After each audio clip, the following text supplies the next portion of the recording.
오늘 서론을 시작함으로 연말까지요, 웨스트민스터 소교리 문답을 가지고 교리 설교를 좀 하려고 하는데요. 특별히 내용이 많기 때문에 전반부에 해당되는 1문항부터 이제 38문항까지를 가능하면 올 연말까지 좀 말씀을 좀 전하려고 하는데요. 본격적인 설교에 앞서서 왜 웨스트민스터 소교리 문답이 중요한가, 어떤 배경에 의해서 만들어졌는가, 이 교리의 전체적인 내용이 무엇인가, 이렇게 숲을 바라보는 그런 시간을 오늘 서론으로 좀 가지려고 합니다. 우선 교회란 무엇인가 라는 것을 좀 알 필요가 있는데요. 오늘 우리가 읽은 디모데전서 3장 15절에 보니까 교회는 진리의 기둥과 터라고 되어져 있습니다. 여러분, 우리 교회 이게 기둥을 보면 위에 건물의 하중을 받치고 있는 기둥을 생각을 할 수가 있는데, 오늘 본문에 나와 있는 기둥은요, 저런 기둥이 아니고 한 3분의 1 지점이 싹둑 잘려서 저 위에는 없는 거예요. 그리고 내가 정말 본받기를 원하는 어떤 인물, 대상의 어떤 조각품을 저 위에 세워놓고 늘 바라보는 겁니다. 내가 저 사람처럼 되기를 원하는, 오늘 본문에서 말하는 진리의 기둥은 그런 기둥을 말합니다. 그런데 그 기둥 위에 진리 대신 하나님의 말씀이 있는 거예요. 그럼 교회는 어떤 곳이냐? 늘 그 하나님의 말씀을 바라보면서 그 말씀대로 되기를 원하는 소원을 갖는 곳이 교회라는 겁니다. 또요, 터는 이때 당시에 많은 철학자들이요, 집 터에서 그들이 배운 진리가 참인지 거짓인지를 이 터에서 많은 시간 토론하고 대화하고 했다라는 거예요. 그러면 교회는 어떤 곳이냐? 이와 같은 진리를 가지고 늘 대화하고 토론하면서 하나님의 말씀을 더 마음속에 확증해 나가는 곳이 교회라는 거예요. 그러므로 교회의 본질적인 사명은 성경의 진리를 믿고 수호하고 보호하고 이 진리되는 말씀 복음을 전파하는 것, 이것이 교회의 본질적인 사명이다라는 겁니다. 그렇다면 교회를 바로 세우는 진리를 바르고 빠르게 배우는 방법이 있다면 무엇일까요? 라고 질문을 던져보면 그것이 바로 교리 공부라는 겁니다. 이 성령의 감동으로 기록된 하나님의 말씀인 이 신구약 성경은요, 66권 1189장으로 구성이 되어져 있습니다. 전체가 하나님의 진리를 말해주는 책입니다. 그런데 이 내용이 너무나도 방대한 거예요. 그래서 성경은 도대체 무슨 내용입니까? 라고 이야기하면 짧게 혹은 3개월 내지는 6개월 이 기간을 통해서 이 성경의 핵심적인 내용은 이것입니다 라고 말을 하기가 쉽지 않은 겁니다. 성경의 내용이 많기 때문에 그렇습니다. 그래서 그러면 이 성경이 말하는 핵심적인 내용이 무엇이냐? 라고 질문을 던진다면 성경의 가장 핵심적인 내용들을 요약해서 가르칠 필요에 의해서 성경의 핵심 내용 혹은 핵심적인 진리를 압축해 놓은 것이 교리라는 거예요. 우리가 성경의 내용이 너무 방대하기 때문에 다 배우려면 수년, 수십 년이 걸리거든요. 그래서 성경의 가장 핵심적인 내용을 압축해 놓은 것이 교리고, 이 교리를 잘 가르치고 배우게 될 때에 성경의 핵심적인 진리, 내용을 우리가 잘 이해하고 삶에 적용할 수 있다라는 겁니다. 이와 같은 교리는요, 초대교회, 중세교회, 근대교회, 현대교회까지 계속해서 있어 왔었습니다. 그러다가 역사 안에서 특별히 종교개혁 당시에 바른교회의 진리를 세우기 위해서 여러 신앙 고백서와 교리 문답이 체계를 갖추어서 만들어지게 되었는데요. 그냥 한번 들어보시면 좋겠습니다. 우리가 많은 개혁주의 신앙 고백과 교리 문답 가운데 이 5가지가 가장 소중하다라고 이야기를 할 수가 있는데요. 벨기에 신앙 고백, 하이델베르크 교리 문답, 도르트 신조, 웨스트민스터 신앙 고백서, 또 웨스트민스터 대교리 문답, 웨스트민스터 소교리 문답이다라고 이야기를 할 수가 있겠고요. 이 중에서 뒤에 세 가지 웨스트민스터 신앙 고백서, 또 대교리 문답, 소교리 문답이 오늘날 우리에게 잘 전달되어서 가장 중요한 교리 문답으로 우리에게 전달되고 있습니다. 자, 그러면 이 웨스트민스터 소교리 문답은 무엇이고 어떻게 만들어졌는가라는 것을 좀 살펴보면은요, 영국 의회의 요청에 따라서 웨스트민스터 사원에서 웨스트민스터 신학자 총회가 열리게 되었는데 1643년 이제 7월 1일부터 1649년 2월 22일까지 약 5년 6개월이라는 기간에 걸쳐서 수많은 회의를 통해서 여러 가지 교리문답 이하 많은 것들이 만들어졌는데요. 좀 더 이제 구체적으로 살펴보면 약 5년 6개월에 걸쳐서 1163회 이상의 정기적인 모임, 토론을 했습니다. 그리고 이 토론도 가볍지 않고요. 매일 오전 9시부터 오후 1시나 2시까지 전체가 모여서 토론을 했고요. 또 오후에는 위원회별로 모여서 토론을 했습니다. 저희 교회는 운영위원회가 있는데요. 우리 운영위원회가 교회를 어떻게 보다 더 은혜스럽고 효과적으로 잘 운영할 수 있을지 한 달에 한 번 모여서 기도하고 회의하거든요. 물론 이제 연말에는 재정도 있고 일꾼도 세우는 부분 때문에 좀 더 자주 모이기는 하지만 통상적으로 한 달에 한 번 모여서 교회 운영을 위해서 회의를 합니다. 그러면 1163회의 회의를 하려고 우리 교회 운영위원회가 회의를 한다라고 제가 계산을 해보니까는요 97년 걸리더라고요. 97년 모여서 1년 내내 우리 교회 시스템으로 하자면 회의를 해야지 1163회의 회의가 가능한 겁니다. 정말 많이 모여서 어떻게 하면 이 성경의 핵심 진리를 잘 만들 수 있을까, 더 잘 가르칠 수 있을까, 이것을 고민을 했다라는 겁니다. 그러면 누가 고민을 했는가라고 했을 때에 이 웨스트민스터 총회의 대표들이 총 151명이었는데요. 151명 가운데 121명은 당시 영국 전역의 각 군의 대표 2사람, 또 각 대학의 대표 1사람으로 구성이 되었습니다. 당대의 최고의 천재, 최고의 신학자, 최고의 목회자들이 모였다라고 생각을 하시면 되겠고요. 또 151명 가운데 30명은요. 평신도 국회의원들로 구성이 된 신학자들이었고요. 이 중에 10명은 상원의원이었고요. 20명은 하원의원이었습니다. 그러니까 151명 구성원 자체가 당대의 가장 탁월한 신학자, 목회자, 천재들이 모였다라고 생각을 하시면 되겠고요. 특별히 스코틀랜드에서 가장 유명한 목회자 겸 신학자 8명이 대표로 파견이 되었습니다. 이 8명은 이제 그 투표권은 없었지만 모든 총회의 토론과 회의석상에서 아주 좋은 영향력을 발휘했다라는 겁니다. 자, 정리를 해보면 151명 플러스 스코틀랜드에서 가장 유명한 목회자 겸 학자 8명이 약 5년 6개월 동안, 그것도 1163번이나 모여서 아침부터 저녁까지 계속해서 토론하고 연구하고 신학의 이 성경의 핵심을 추려서 만든 것이 웨스트민스터 소교리 문답이다라는 겁니다.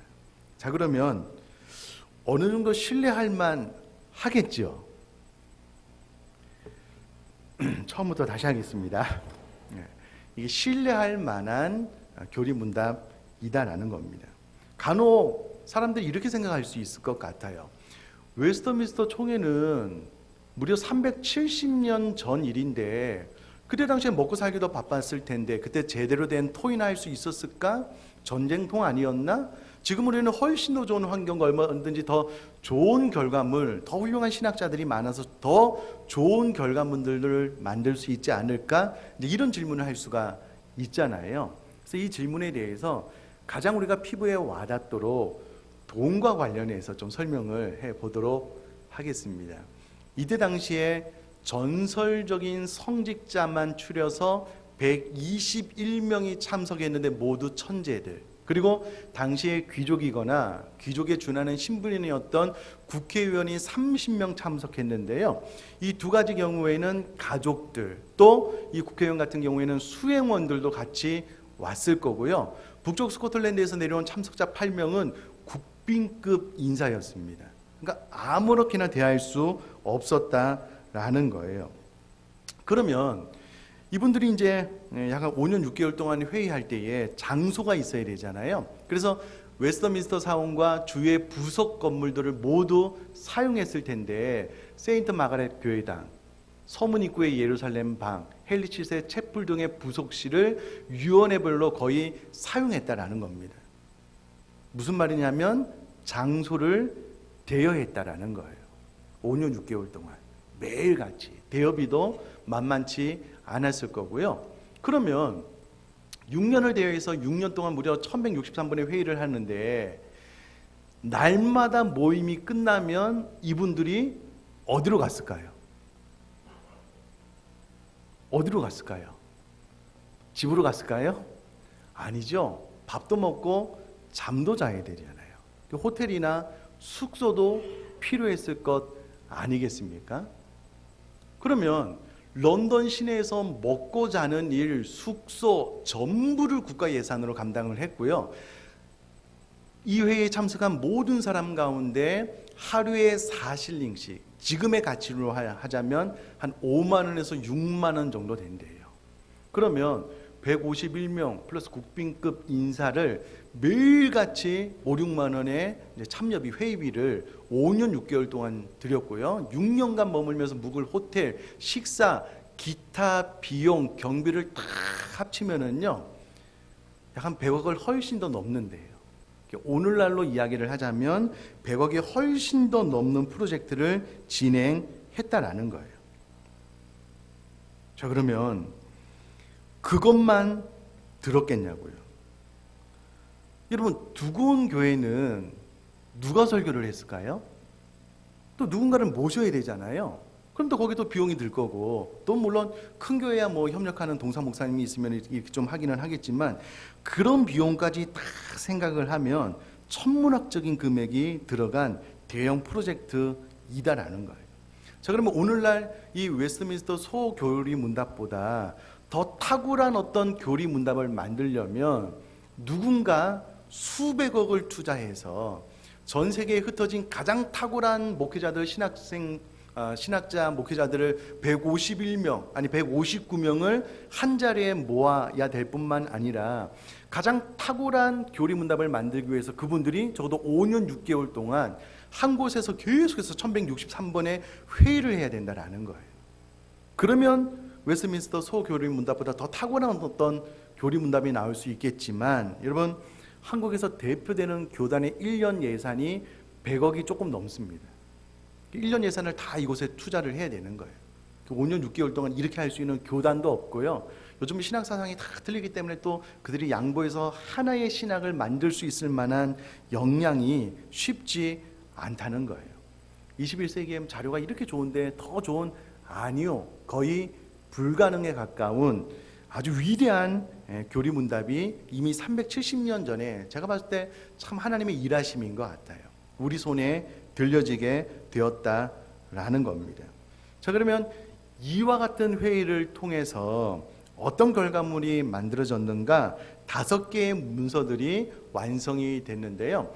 하나님을 향한 공적 예배를 위한 지침, 장로교 교회 정치의 형태, 웨스트민스터 신앙고백서, 대교리 문답, 소교리 문답, 이와 같은 5개의 문서가 5년 6개월 동안 1163번의 회의를 통해서 완성이 되었고요.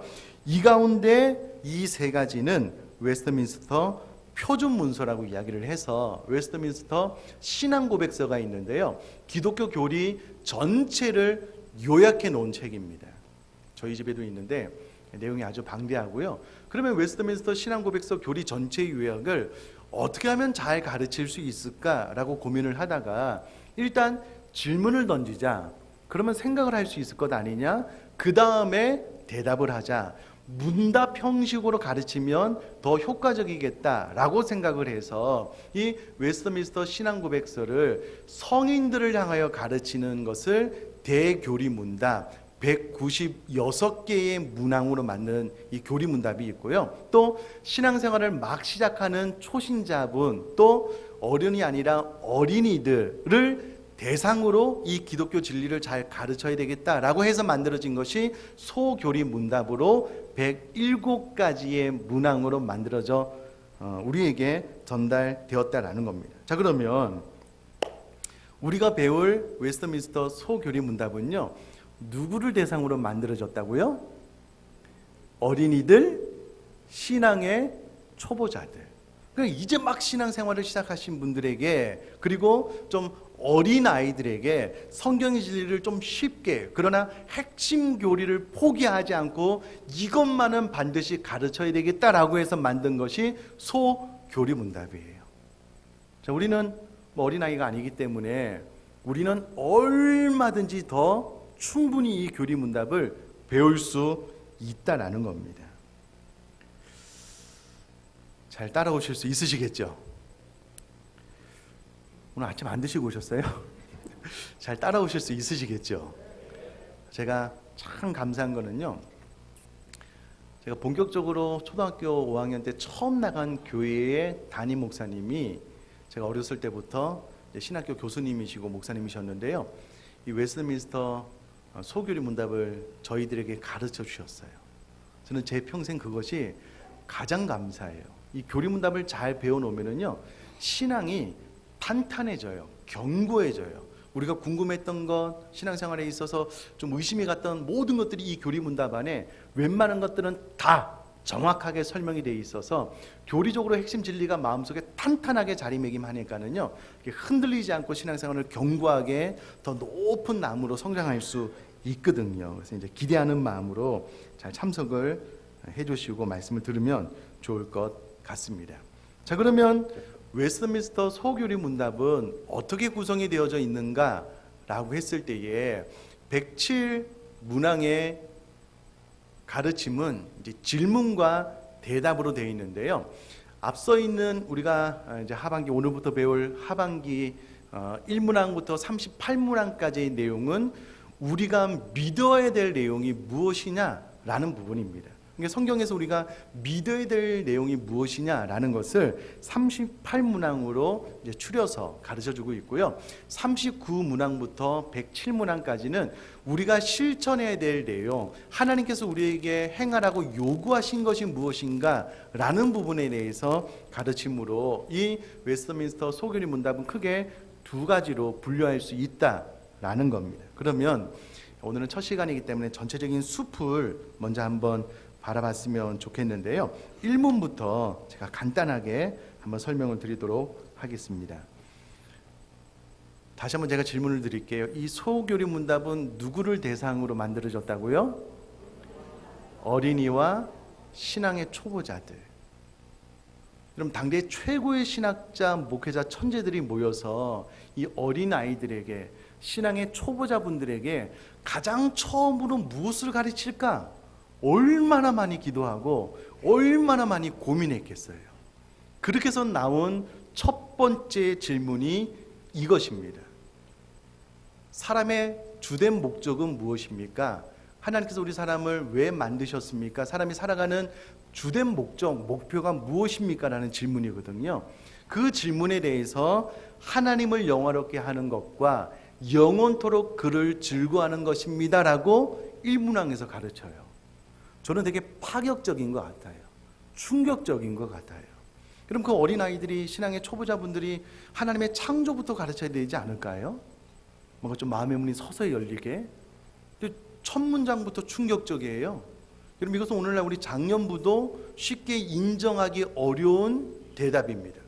내가 살아가는 목적이 나의 행복 아닌가? 내가 살아가는 목적이 내가 좀 더 편안하고 잘 살기 위함 아닌가?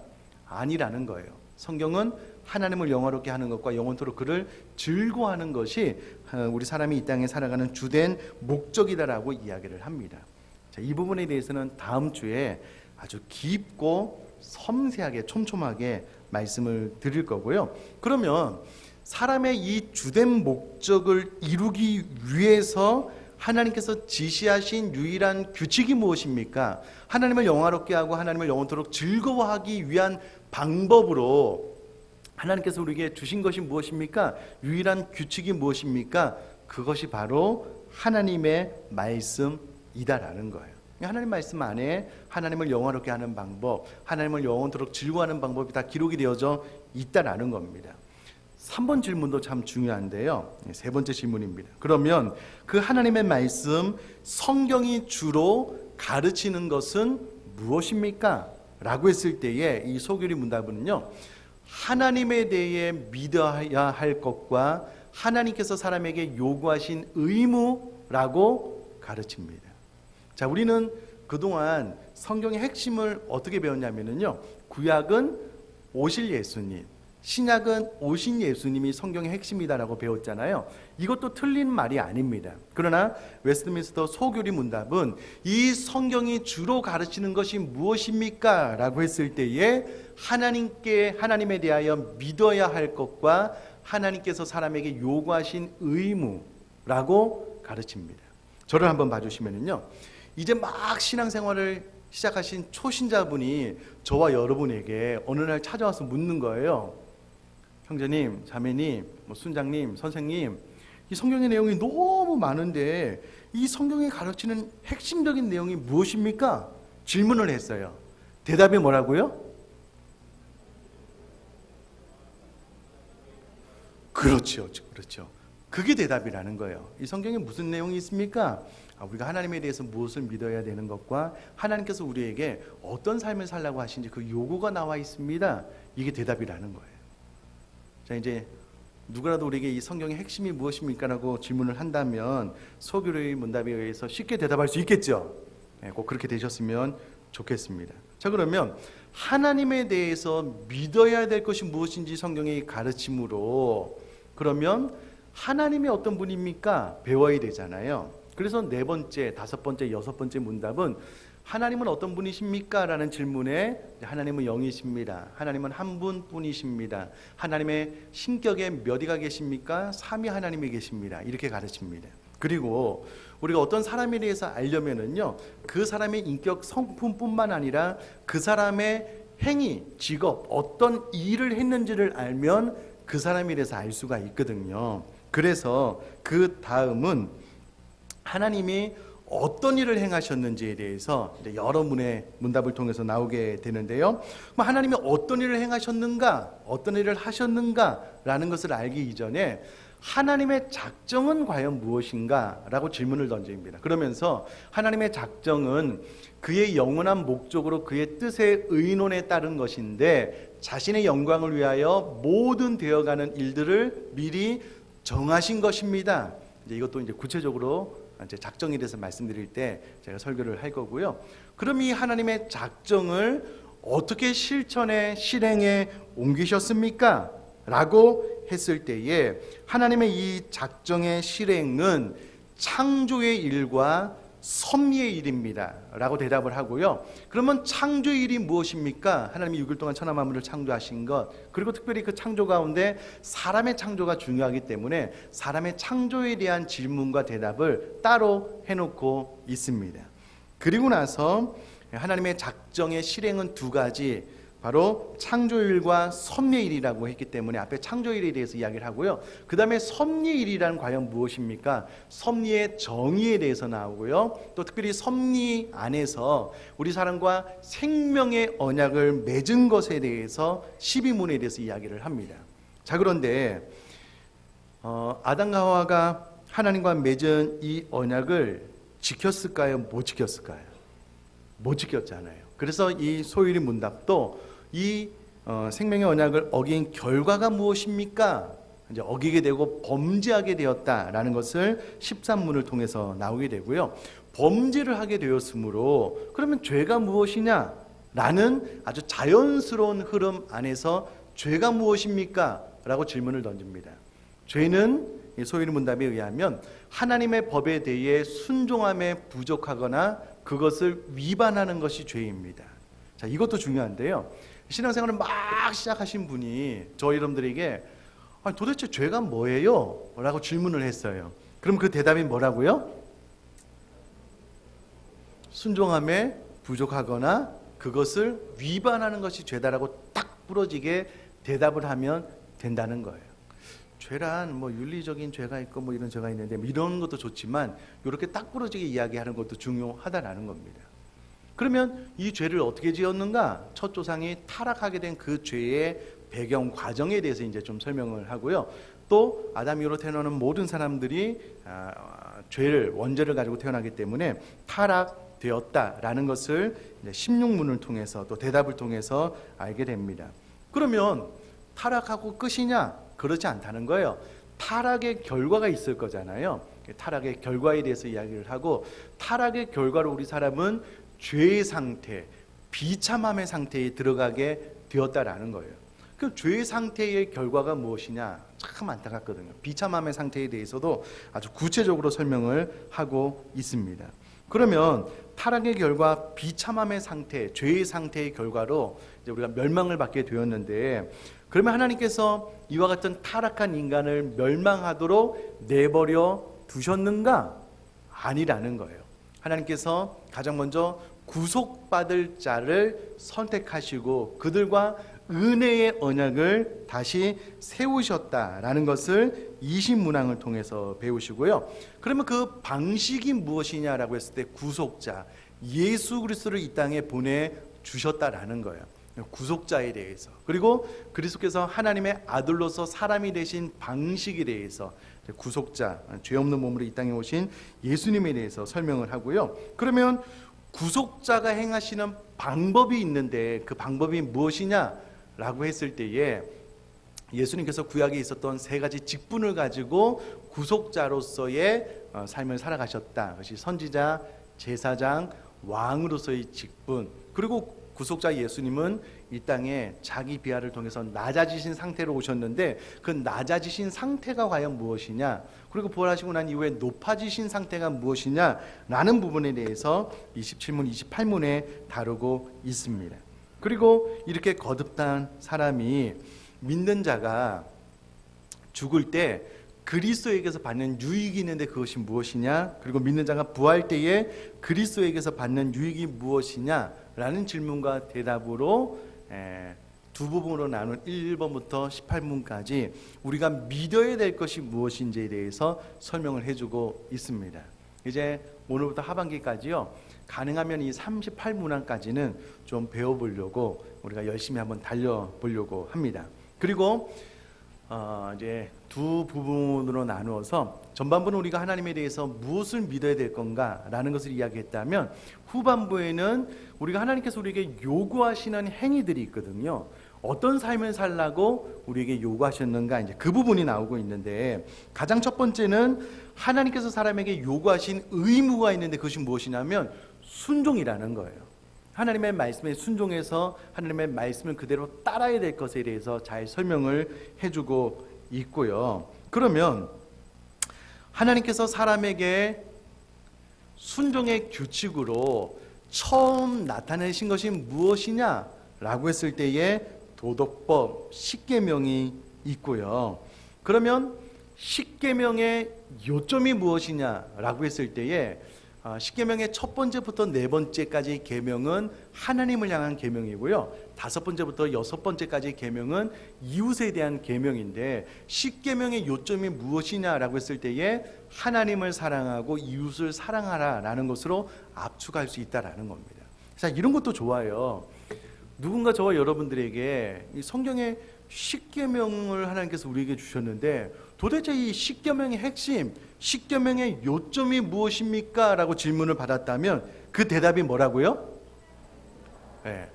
하나님을 사랑하고 이웃을 사랑하는 것이 십계명의 핵심 요점입니다. 이렇게 대답을 하면 된다라는 거예요.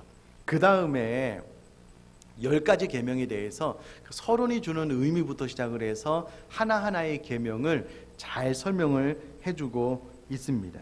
그런데 십계명이 이와 같이 주어지고 난 다음에 우리는 하나님 앞에 순종해야 될 의무가 있고, 하나님은 이 말씀에 근거하여 삶을 살라고 우리에게 명령하셨잖아요. 삶을 살다 보니까 이 말씀대로 사람이 100% 지켜 순종할 수 없는 거예요. 그 벽에 부딪히게 되거든요.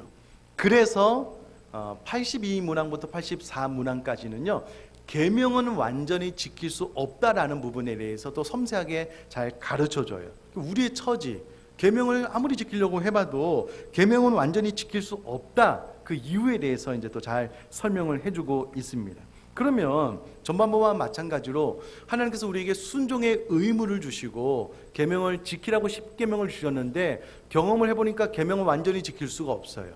그럼 또 우리는 멸망이냐? 그렇지 않다는 거예요. 하나님께서 우리에게 이와 같은 연약함을 가지고 있는 것을 100% 이해하시기 때문에 하나님께서 우리에게 은혜의 수단들을 주셨다는 거예요. 그 은혜의 수단들이 뭐냐면 말씀, 성례, 기도라는 겁니다. 여러분, 성례는 세례와 성찬으로 나눌 수 있는데요, 그럼 저를 한번 봐주시면 이와 같은 맥락에서 10계명, 하나님의 말씀을 철저하게 지키려고 노력하면 노력할수록 사도 바울처럼 오라 나는 공고한 자로다, 누가 이 사망의 법에서 나를 건져낼까라고 탄식하는 자기 자신의 모습을 발견하게 돼요. 아무리 노력해도 안 되거든요. 그러면 그런 사람들이 결국은 예수 그리스도의 보혈과 은혜의 수단인 말씀과 성례, 기도로 나아가서 성례를 통해서 성찬에 참여를 함으로써 예수님의 살과 피가 내 죄를 용서해 준다라는 이 예식에 참여할 때 비로소 하나님의 은혜가 부어지는 것을 경험하는 거예요. 단순히 형식적으로 그냥 교회에서 성찬하니까 성찬한다, 이게 아니고요, 이런 흐름 안에서 내가 하나님의 말씀대로 살려고 노력해도 안 되는데 나도 미치고 환장하겠다. 근데 하나님께서 우리에게 은혜의 수단으로서 말씀과 성례와 기도를 주신 거예요. 이게 참 감사하다. 이래서 세례, 성찬, 또 말씀과 기도에 참여하게 되는 것이고요. 제일 마지막에 하나님께서 우리에게 예수님을 통해서 이렇게 기도하라라고 가르쳐 주신 주기도문에 대해서 말을 하고 있는데요, 주기도문의 머리말이 가르치는 것이 무엇인가 라고 이야기를 하고, 예수님이 우리에게 가르쳐 주신 기도에도 핵심이 있습니다. 전반부에는 하나님에 대하여 이렇게 기도하라 라는 부분이고요, 후반부에는 우리 사람의 인간에 대해서 이렇게 기도하라라고 가르치고 있다라는 겁니다. 자, 이 핵심도 보면 10계명의 요점이 무엇이라고요? 하나님을 사랑하고 사람을 사랑하는 것. 여러분, 주기도문도 하나님에 대한 것과 인간에 대한 것으로 나눠서 이게 겹쳐져서 설명을 해주고 있습니다. 자, 이런 모든 것들을 통해서 보건대, 자, 이제 저를 한번 봐주시면은요, 이 웨스트민스터 소교리 문답이 참 이렇게 5년 6개월 동안 이렇게 151명, 159명의 막 하는 사람들이 이렇게 노력해서 정말 잘 만들어놨구나, 정말 체계적인 흐름을 따라서 잘 만들어놨구나라는 것을 알 수가 있고요. 그러면 왜 그분들이 이렇게 많이 고민하면서 그 문장을 이렇게 만들어놨을까? 그 문장이 의미하는 바가 무엇이냐라는 것을 이게 막 보석을 캐내듯이 캐내 들어가면은요, 너무 재미있고 너무 유익이 돼요. 다음 시간부터 이제 할 테니까 좀 많이 기대를 하시면 좋겠고요. 퀴즈 하나 내도록 하겠습니다. 자, 이 웨스트민스터 소교리 문답은 크게 이제 5가지 문서를 만들었는데, 그 중에 이제 소교리 문답이 이제 만들어 나가는 배경을 보면은요, 당대 최고의 신학자 목회자 151명이 5년 6개월 동안 몇 번의 회의를 거쳐서 만들었다고요? 1163. 아주 반응 좋아요. 이제 이렇게 질문할 거예요. 그러니까 말씀을 잘 듣고 퀴즈 낼 때 또 맞춰주시면 좋을 것 같고요. 오늘 이 서론을 통해서 제가 목적하는 바는 웨스트민스터 신앙 고백서 가운데 소교리 문답을 우리가 신뢰할 만하냐, 신뢰할 만하다라는 거예요. 왜냐하면 그렇게 많은 당대 최고의 신학자들이 5년 6개월 동안 1163번의 회의를 통해서 성경의 핵심적인 것만 압축해서 만들어 놓은 것이 소교리 문답이기 때문에, 또 더욱이 우리에게 소망이 되는 것은요, 이 소교리 문답은 당시에 어린아이들, 신앙의 완전 초보자들을 위해서 만들어 놓은 것이기 때문에 우리는 더 잘 배울 수 있어요. 그래서 기대감을 가지고 한 주 한 주 잘 참석하는 저 여러분 될 수 있기를 제가 소망합니다.